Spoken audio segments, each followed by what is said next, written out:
Hi, this is Shannon from Critter Knitter Crafts, and I am going to walk you through how I do face sculpting on my dolls. So as you can see, my doll starts out as with just a blank slate, a nice round ball essentially for the head. And you can see I marked with pins, these are just push pins, about where I want my eyes to go. And this is going to be about where the bottom of the nose is. These up here I just marked for my approximate hairline that I'm going to move. So normally I just kind of push in where I feel like the eye sockets would look appropriate for the doll. And then place my pins there, knowing it's not going to be just that small place. We're going to make a kind of a crater there for the eyes. I have not put her ears on yet either. I like to do that after I embroider the eyes. And you can see this is a larger doll. This is about a 17-inch doll. And so we'll go ahead and get started. What you'll need is yarn of the same color as the body, the skin color.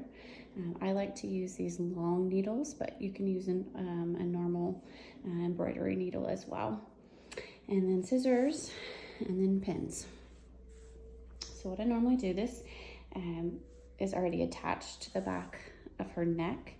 I use this to sew on her head. I just left a really long tail so that I can use it for the face sculpting. You don't have to do it this way. You can certainly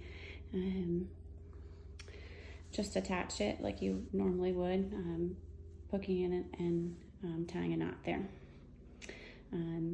So what I normally do, I'm going to bring it up somewhere near where that stitch is, and then poke it through to somewhere in the back of the head, and just pull it through. Pull it through. I have an extra string down there if I need it. All right, and then you're just going to make sure you get one stitch there, and then you're going to go straight through.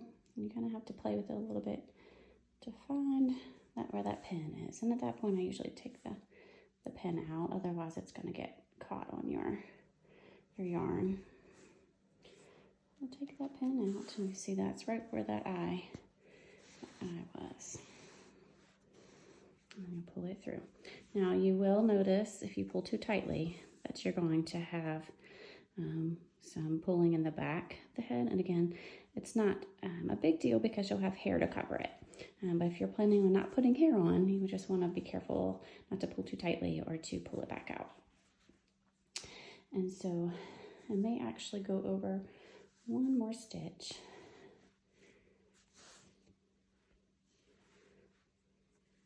And then I'm going to go across for the eyes. I do a little bit larger so I don't have to do it as often. You can do stitch by stitch if you want.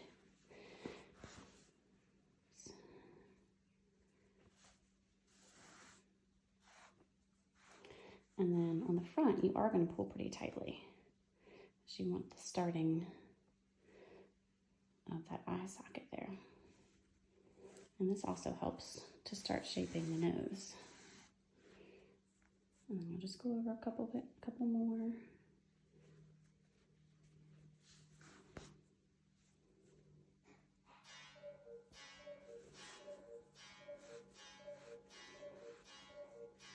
See how it's starting to pull inward. And I will stop there and I'll move over to the next eye. And sometimes it's just a matter of manipulating just a tad. There we go. And I'll take that other eye pin out.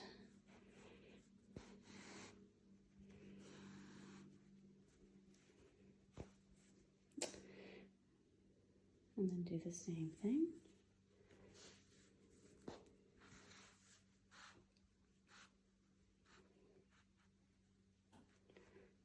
Do it again.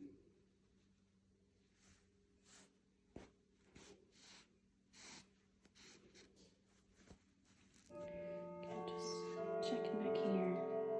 See, it's pulled in just a little bit, and that's okay because I'm going to put quite a bit of hair on her. And then one more time. And this is actually my last time with the eye. So instead of going all the way to the back of the head, I'm going to do one more stitch here, and I'm going to come right where I feel like the bridge of the nose would start. And so for the nose, you don't have to go all the way through the back. And so what you're going to do is making sure you're getting some of the stuffing. You're just going to kind of go back and forth.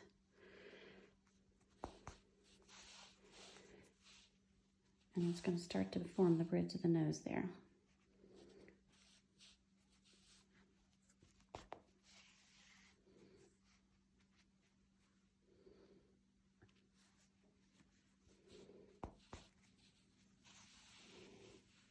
Just making sure you're only getting one stitch there, because you don't want to see the extra yarn there. You just want to kind of make it invisible. We're just shaping. We don't want to add any stitches there. So just kind of back and forth. You can make the nose as wide as you want or as narrow.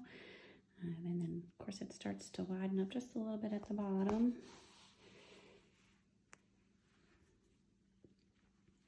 Again, trying to get that stuffing. I'll take that pin out there.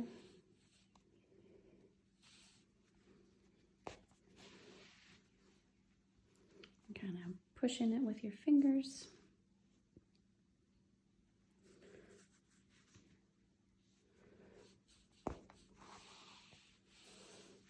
Making it as long as you want it to be. And you'll see there are some patterns that have a nose knitted in, and you can do this same procedure to kind of accentuate that a little bit. All right, and now the bottom of the nose, you kind of have to manipulate this needle a little bit more. And if you feel more comfortable for such a small area, if you'd rather switch to a shorter needle, that would work too.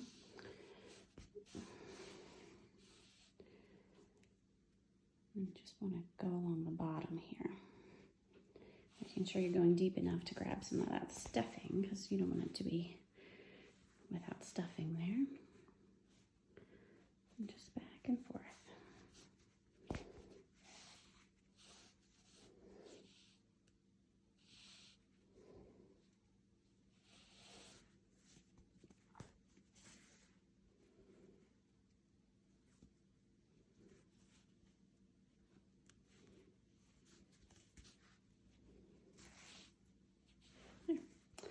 And that's about all I'll do for the nose. You can see, gives you a nice shape for eyes and a nice little nose. And typically I just do a simple mouth. You can use the same process to make little dimples on the cheeks to kind of outline the cheeks as well. And if you wanted to do some more detailing on the mouth, you could. That is typically what I do to get started with the face. And then next I will work on embroidering the eyes. So that will be my next video, the eyes. And I'll show you how I do those, and then add eyelashes. And then my last video will be for making the hair. Thank you so much for watching.